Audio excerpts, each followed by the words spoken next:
আসসালামু আলাইকুম। আমি doctor Mostafizur Rahman, advance laparoscopic ও হেপাটোবিলিয়ারি প্যানক্রিয়াটিক সার্জন। আজকে একটি বিশেষ গুরুত্বপূর্ণ তথ্য আপনাদের কাছে শেয়ার করতে চাই। সেটি হলো, যখন কোনো রোগীর বয়স 40 বা তার কম থাকে, এ ধরনের কোনো রোগী যখন পিত্তথলির ইনফেকশন অথবা অ্যাপেন্ডিক্সের পেইন বা অ্যাপেন্ডিসাইটিস নিয়ে আসে, আমরা সাধারণত মনে করি যে হয়তোবা তাদের শুধুমাত্র পিত্তথলির পাথর দিয়ে ইনফেকশন হয়েছে অথবা অ্যাপেন্ডিসাইটিস হয়ে অ্যাপেন্ডিক্সের পেইন হয়েছে।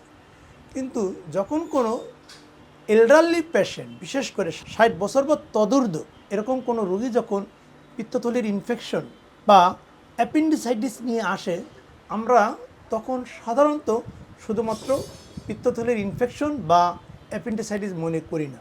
কারণ হলো, অধিকাংশ ক্ষেত্রেই দেখা যায় বৃদ্ধ মানুষের যখন পিত্তথলির পাথর বা পাথর দিয়ে যখন ইনফেকশন হয়, তার আন্ডারলাইন অন্য